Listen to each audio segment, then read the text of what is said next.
ఏమంటాడు, మీరు దాడులు చేసి 12 కేసులు పెడితేనే నాతో అపాయింట్మెంట్. ఎవరికి కావాలి నీ అపాయింట్మెంట్?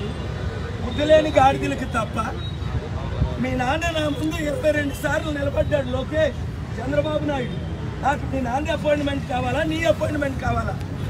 బుద్ధి లేనివాడు ఎవడో మీ జెండాలు మోస్తారు. కనుక ఈ వచ్చే ఎలక్షన్లో నేను విశాఖపట్నం ఎంపీగా పోటీ చేస్తున్నాను. ఆంధ్రప్రదేశ్లో మంచి ఎమ్మెల్యే క్యాండిడేట్. జనసేన ఎలాగా 25 సీట్లకి మేము కుక్కలు తుమ్ములేస్తే ఆ కుక్కల్లాగే అమ్ముడుపోయారు. 25 సీట్లకి టీడీపీకి అమ్ముడుపోయారు. బీజేపీకి తొత్తులు అయిపోయారు జనసేన, చంద్రబాబు, జగన్. మీకు మోదీ తొత్తులు కావాలా?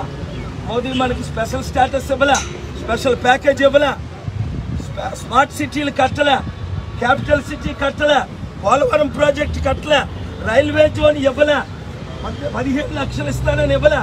100లో 1 వాగ్దానం మోదీ కానీ చంద్రబాబు నాయుడు కానీ జగన్ కానీ నెరవేర్చలేదు.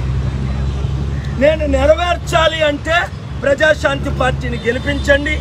75644125 రండి. విశాఖపట్నం మన మేఘాలయ ప్రక్కన ఉన్న ఇదే గురువారం సాయంత్రం 6 గంటలకు మీటింగ్. రండి, నన్ను కలవండి. ఇదే విశాఖపట్నం, మన ఆంధ్రప్రదేశ్లో ఉన్న విశాఖపట్నం. విజయవాడ వచ్చినప్పుడు కలవండి, రాయలసీమ వెళ్ళినప్పుడు కలండి. గట్టిగా ఎమ్మెల్యేలు 100 కోట్లు ఖర్చు పెట్టి ఆ పార్టీలో మీరు ఓడిపోతారా? ₹1 కోటి ఖర్చు పెట్టి ప్రజాశాంతి పార్టీలో గెలుస్తారా? నిర్ణయం తీసుకోండి. చంద్రబాబును రూల్ ప్రకారం 75 లక్షలు ప్రజాసేవ చేయండి, 25 లక్షలు ఖర్చు పెట్టారు. చూడు ఆయన ఏమంటాడంటే, చూడండి చంద్రబాబు నాయుడు ఏమన్నారు విన్నారా? నిన్న కాక మొన్న రోజు ఏమంటున్నాడు ఆయన? కుర్చీలు మడత పెడతాడట. అలాంటి మాట్లాడొచ్చా పెద్ద మనిషి? ఆయన్నే మడత పెడతారు ప్రజలు. మొన్నటి వరకు 52 రోజులు జైల్లో ఉన్నాడు ఆయన. కుర్చీలు మడత పెట్టమని అందరికీ చెప్తున్నాడు. ఆ పనికిమాల పాటలు వీళ్ళు పాడుతున్నారు, పాడిస్తున్నారు. ప్రపంచ శాంతి దూతనైన నేను మీ సమస్యలన్నీ పరిష్కరిస్తాను. ఒకటి, మీ రుణం, ఇంటికి 5 కోట్ల రుణం ఉంది, నేను తీర్చుతాను. 5 కోట్ల ఆదాయం 5 సంవత్సరాల్లో ఇస్తా. ఉచిత విద్య, ఉచిత వైద్యం ఇస్తా. నేనైతే లక్షల కోట్లు తెచ్చాను త్యాగలను, వీళ్ళైతే లక్షల కోట్లు దోచుకున్నారు. ఉన్న మీ కిడ్నీలు కూడా అమ్మేస్తారు అవకాశం ఇస్తే హాస్పిటల్కి తీసుకెళ్ళి. కనుక దొంగలను నమ్మకండి, మోసగాళ్ళు నమ్మకండి, అంబేద్కర్ ఆశయాలు నెరవేర్చే కేఏపాలను నమ్మండి. రండి, కలిసి పనిచేద్దాం.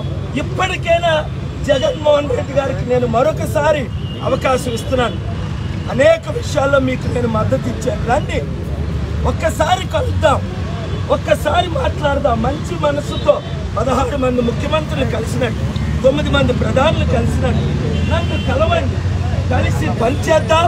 నేను ఎటువైపు ఉంటే అటువైపే 175 ఎమ్మెల్యేలు గెలుస్తారు, 25 ఎంపీలు గెలుస్తారు.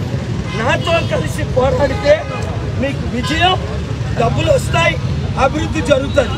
అది టీడీపీ చర్చతో నాతో వచ్చి నాతో కలుస్తారా, లేదా వైఎస్ఆర్సీపీ కలుస్తారా, లేదా మనం ఒంటరిగా వెళ్దామా? ప్రజలే నిర్ణయిస్తారు.